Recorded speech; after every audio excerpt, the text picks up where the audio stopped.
Velocidade. Velocidade. Essa palavra, ela define muito bem o momento atual que a sociedade conectada vive. Velocidade. Tudo é feito muito rápido. A informação trafega muito rápido. As relações sociais nesses ambientes digitais são numa velocidade nunca antes imaginada pela sociedade como um todo. Se você pensa a quantidade de coisas que você faz ao mesmo tempo, sociais, pensando só nas relações sociais, ao mesmo tempo, quando está conectado na internet, e compara isso com as relações sociais que você tem no mundo físico, você fala com 3, 4, 5 pessoas de cidades diferentes. Você vê fotos de amigos seus que estão numa festa do outro lado do país. Você encontra amigos de escola que você nunca veria na vida se você não tivesse uma conta numa rede social. Amigos que mudaram de país, mudaram de cidade. As tecnologias sociais facilitaram essa gestão de relações sociais. O que a gente percebe nesse ecossistema digital? Que existe um sentimento de urgência das pessoas se conectarem, das trocarem experiências. A única coisa que a gente precisa saber e aprender a fazer é transformar essas conexões, esse senso de urgência, em algo produtivo. E quando a gente fala de organizações, como transformar essa vontade intensa das pessoas de se conectar através de meios digitais em algo produtivo para as organizações. Esse é o grande desafio dessa década. O grande problema do e-mail hoje, qual que é? Ele não é público.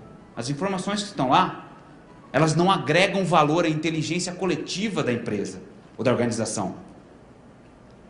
Tudo que as pessoas falam no e-mail, se a pessoa fecha a conta dela, aquilo nunca vai para uma base de conhecimento.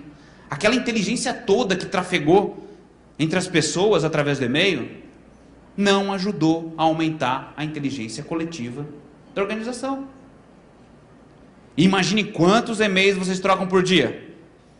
Quanta inteligência está lá parada na sua caixa de entrada. E que só você e as pessoas com quem você trocou e-mail têm acesso. Isso é uma diferença básica e fundamental entre as tecnologias sociais. As tecnologias sociais, elas são públicas e persistentes. Você pode consultar o aprendizado de outras pessoas. Você não precisa inventar a roda todos os dias. Você aprende com o erro dos outros. E nesse mundo, quem surge? O Homo digitalis. Passamos da era do Homo sapiens para o Homo digitalis. O homem conectado. O indivíduo que, se não estiver conectado, ele se desprende das rotinas e do cotidiano da sociedade que ele está inserido. E é um caminho sem volta, porque, por exemplo, como o Thiago falou, por mais que você não goste disso, ou que você ache que isso daí não agrega valor no seu dia a dia, não tem para onde correr. Porque as pessoas estão cada vez mais conectadas. A gente só tem que saber utilizar isso de forma produtiva para aumentar nossa qualidade de vida e tornar nossa produtividade no trabalho mais efetiva. E nesse ambiente surge um ambiente de cardumes. As pessoas se seguindo, conectadas, interagindo entre si. Onde surge um novo ambiente organizacional. Onde você tem plataformas abertas e mais democráticas. Foi o exemplo que eu dei agora do e-mail em relação a outras tecnologias sociais.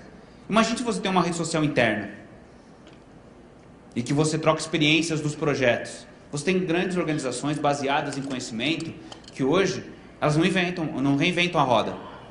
Porque a empresa está fazendo um projeto aqui no Brasil, ela consegue acessar um banco de dados e descobrir que alguém lá na Tailândia fez um projeto muito similar e que ela já parte do meio da história. Ela não precisa cometer os mesmos erros para chegar no mesmo fim. Então ela é mais rápida, mais eficiente. E a pessoa fica mais feliz. Porque o trabalho todo para ela chegar no final, que é o mesmo final, ela vai cortar na metade. Outra coisa que está mudando muito o ambiente da sociedade são tecnologias sociais. O que são tecnologias sociais? Porque hoje a tecnologia está tão no nosso cotidiano que a gente acaba esquecendo que aquilo é tecnologia. Você pega um celular, você acessa um Facebook, acessa um Twitter, tira uma foto no Instagram, você acaba isolando. E tecnologia boa é aquela tecnologia que ninguém percebe. Essa é uma tecnologia boa. E cada vez a gente está mais expert em construir tecnologias que as pessoas não percebem que elas existem. O que a gente tem que aprender com isso? Para as organizações. Olhe para todas as tecnologias que você tem dentro da organização.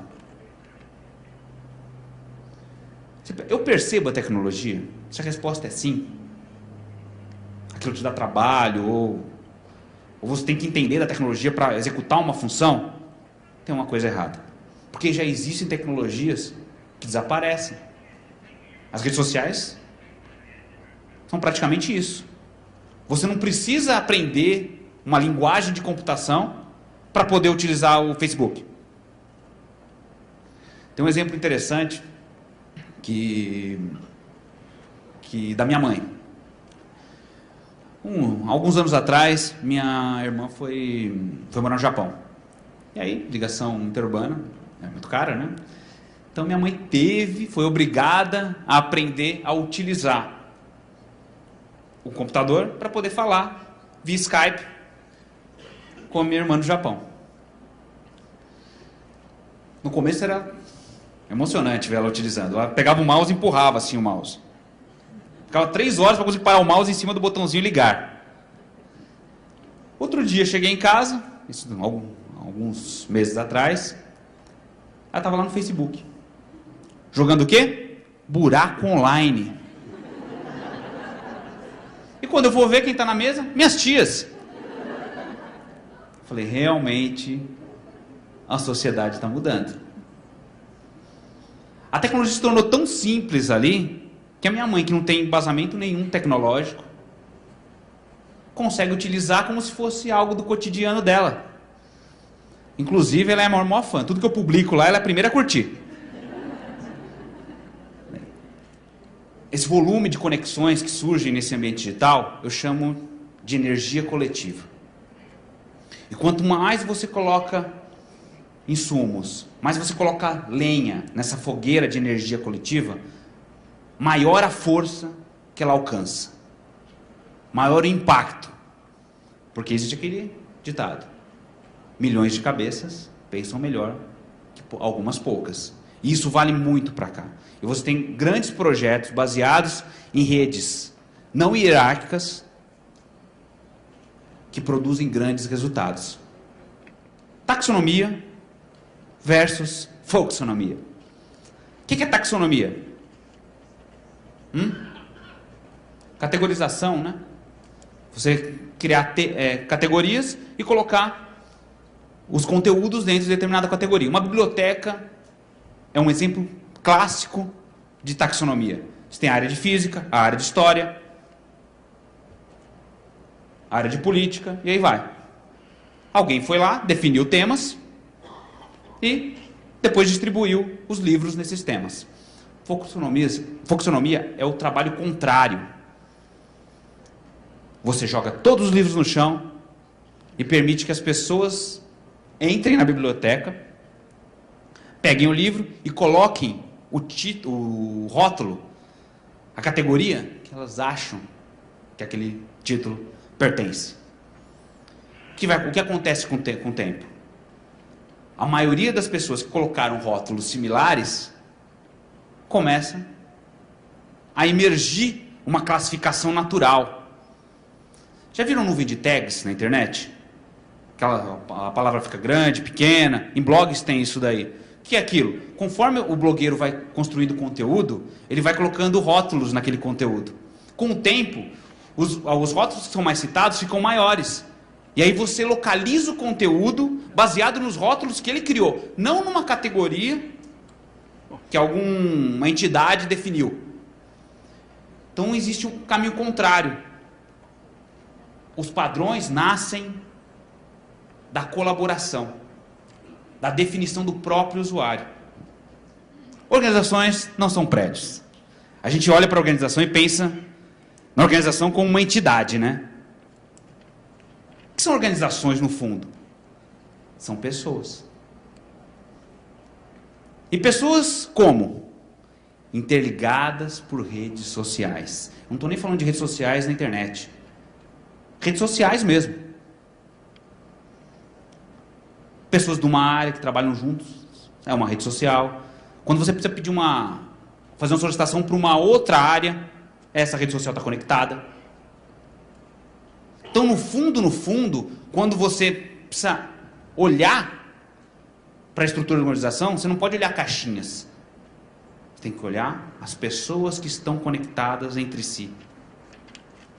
Porque é isso que faz com que as pessoas troquem informações e se ajudem mutuamente no dia a dia. No fundo, tudo é uma rede social. Derrubem os prédios. O que fica são as pessoas. E o que produz essas redes sociais? Elas produzem algo que é extremamente vital para a organização: colaboração. Se as redes sociais não são usadas para os indivíduos que fazem parte dela colaborarem, não tem como uma organização ser eficaz na sua missão. E colaboração cria, gera, produz inovação. Você não chega em inovação sem passar por redes sociais, por colaboração dentro dessas redes sociais, e aí chegar em inovação. É impossível chegar em inovação. E no mundo que nós vivemos hoje, as organizações que não focam em inovação, elas tendem a ficar para trás. Elas tendem a não ser eficientes, não buscar os melhores resultados. E tem coisa melhor do que trabalhar numa organização onde o foco é a inovação? Onde você não faz aquilo lá há 100 anos, a mesma coisa? Aquilo é reinventado semanalmente, porque as pessoas estão colaborando entre si. E fica a mensagem: colaboração é a alma de qualquer organização eficaz. E para chegar em colaboração, o que a gente aprendeu? Começa lá em redes sociais. São as pessoas conectadas. Como a gente consegue utilizar essas tecnologias sociais que conectam as pessoas para produzir colaboração e tornar a organização mais eficaz? Esse é o grande desafio. Você pode ter redes sociais internas, você pode usar as redes sociais externas, como o Facebook, montar um grupo de trabalho lá para trocar informações, um grupo fechado. E aí você pode trocar informações de trabalho lá dentro. As pessoas não precisam se deslocar para você conversar, para você trocar ideias, para você produzir. Então as organizações, elas têm que se reinventar. Elas têm que aprender a se comunicar de novo. A receita de bolo de comunicação que nos últimos 30 anos funcionou, não funciona mais. Existe uma estatística que menos de 14% dos indivíduos acreditam em publicidade tradicional. Então, quando você vai conversar com o seu colaborador dentro da organização, você não pode ter uma postura da publicidade tradicional. Nossa empresa é legal, nossa empresa é fantástica, nós fazemos o que tem de melhor no mercado. É o momento da transparência. Porque não tem mais como enganar o indivíduo. Ele tem acesso a muita informação. Através das suas redes sociais, através dos blogs que estão aí na internet. E ele tem ferramentas de busca para encontrar isso. O mínimo, a primeira etapa que você faz quando você vai trabalhar a mobilização e o engajamento dentro de uma organização é criar um mapa de influência. Quem são os indivíduos que influenciam em cada um dos temas de interesse da organização? Tem aqueles que se influenciam em temas jurídicos, tem aqueles que influenciam na parte de levar as pessoas para os eventos sociais da empresa. Se eles vão, todo mundo vai. Se eles não vão, ninguém vai. O que a organização tem que aprender? Ela não tem o poder de engajar as pessoas. As pessoas seguem outras pessoas na dinâmica de uma rede social. E aí é pegar aquela hierarquia que você tem hoje, rasgar e jogar fora. Aquilo só serve para você ocupar caixinhas. Para envolver os indivíduos da organização em algo, você tem que ter um desenho de rede social. E como começar? Primeiro, entender as pessoas. Quem são as pessoas? Quem são os indivíduos? Os seus comportamentos. Tem uma coisa clássica em rede social. As pessoas se comportam diferente, de forma diferente, em redes sociais diferentes. O mesmo indivíduo que aparece sem camisa, dançando, em cima da mesa, no churrasco de domingo, e coloca essa foto no Facebook, tem um monte que eu conheço, é o mesmo indivíduo que aparece de gravata no LinkedIn, que é uma rede social profissional, onde você coloca seu currículo lá. É o mesmo indivíduo. E não adianta você conversar com ele de forma informal no LinkedIn, porque ele quer uma postura formal naquele ambiente. E isso não é nenhuma novidade. Porque nós, como sociedade, sempre nos comportamos assim. O pessoal do futebol tem um tipo de conduta. Você se comporta de um jeito com o pessoal do futebol. Você se comporta com outro com seus familiares. Você se comporta pianinho com a sua esposa. No meu caso. Em cada meio social que você se conecta, você se comporta de maneira diferente. Então, quando você vai falar de rede social na internet, você está falando muito pouco de tecnologia, muito pouco de comunicação e muito pouco de publicidade. O que você está falando? Sociologia, psicologia, antropologia. É isso que você tem que entender para conectar as pessoas e fazer com que elas se mobilizem usando tecnologias sociais. Para que elas usem o Facebook, usem o Twitter. Para quê? Para agregar valor à sua vida profissional, ao seu dia a dia profissional. Então, o primeiro momento é entender as pessoas, saber o que os motiva. Segundo, definir os objetivos. O que você quer dessas pessoas? Você quer que elas participem de fóruns online? Você quer que elas compartilhem os conteúdos da organização? O que você quer delas? Se não tiver muito claro o que você quer delas, não tem como você pedir nada delas. Terceiro, as estratégias. Como você vai atingir os objetivos? Quais são os caminhos que você vai usar para atingir esses objetivos? Você vai usar ferramentas de chat, fóruns de discussão? Você vai criar grupos temáticos sobre temas de interesse do indivíduo que você aprendeu o que interessa a ele, para você oferecer esses temas?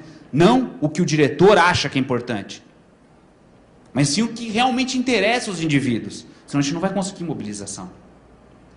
E por último, você define as tecnologias. Aqui entra o pessoal da TI, daí vocês chamam eles. Posso falar porque eu sou engenheiro de software de formação, então eu posso lascar o pau no pessoal de tecnologia. Esse é o caminho. Não adianta você sair daqui e sair criando contas em tudo que é rede social e chamando as pessoas para participar. Essa é a última etapa. Só depois você sabe tudo que você entra e cria perfis nas redes sociais.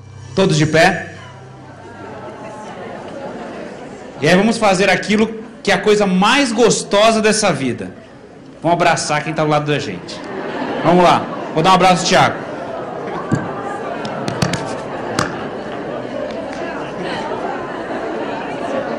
Espero que tanto esse vídeo como o outro também seja uma experiência para a gente pensar que a gente, com efeito viral, como esse próprio congresso, possa ser um efeito viral para transformar a administração pública.